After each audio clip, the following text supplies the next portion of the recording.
Tout autre dossier, la preuve qui est maintenant close au procès du professeur Richard Bélanger, qui est accusé d'agression sexuelle sur un de ses élèves à Sainte-Anne-des-Monts. Et comme c'est son droit, Gilles, l'accusé souhaite maintenant donner sa version des faits.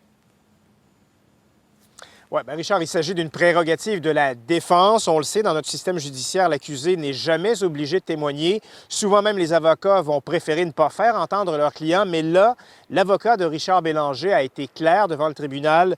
Ce dernier souhaite venir à la barre. Il souhaite donner sa version des faits et sans doute aussi leur rétablir sa réputation qui a été sérieusement entachée avec ces accusations criminelles parmi les plus graves. Il faut rappeler que Richard Bélanger, 54 ans, est un professeur d'expérience à l'école secondaire Gabriel Lecourtois de Sainte-Anne-des-Monts.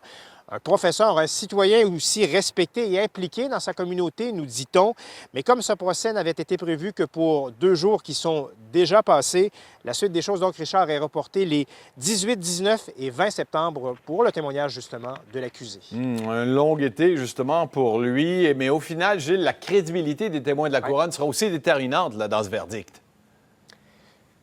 Bien absolument, parce que la Couronne, d'abord, a fait entendre 7 témoins depuis le début de ce procès, mais 2 sont plus importants. D'abord, celui de la mère, qui a été entendu aujourd'hui, tout en reconnaissant que l'accusé a été un mentor pour son fils, un professeur pas juste ordinaire, ce sont ses mots, un modèle, une référence masculine, même a-t-elle dit. Elle a aussi dit avoir été envahie par la colère et la rage lorsque son fils l'a mise au courant donc de la présumée agression sexuelle dont il aurait été victime dans la classe même là, de Richard Bélanger à l'école Gabriel Lecourtois.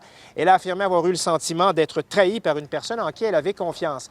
Mais le témoignage crucial de ce procès, vous vous en doutez, c'est évidemment celui de la présumée victime, le seul dont le juge devrait tenir compte finalement pour rendre son verdict. La défense a fait ressortir des contradictions dans sa version des événements.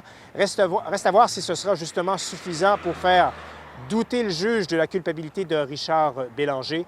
La suite donc dès le 18 septembre. Merci, Gilles.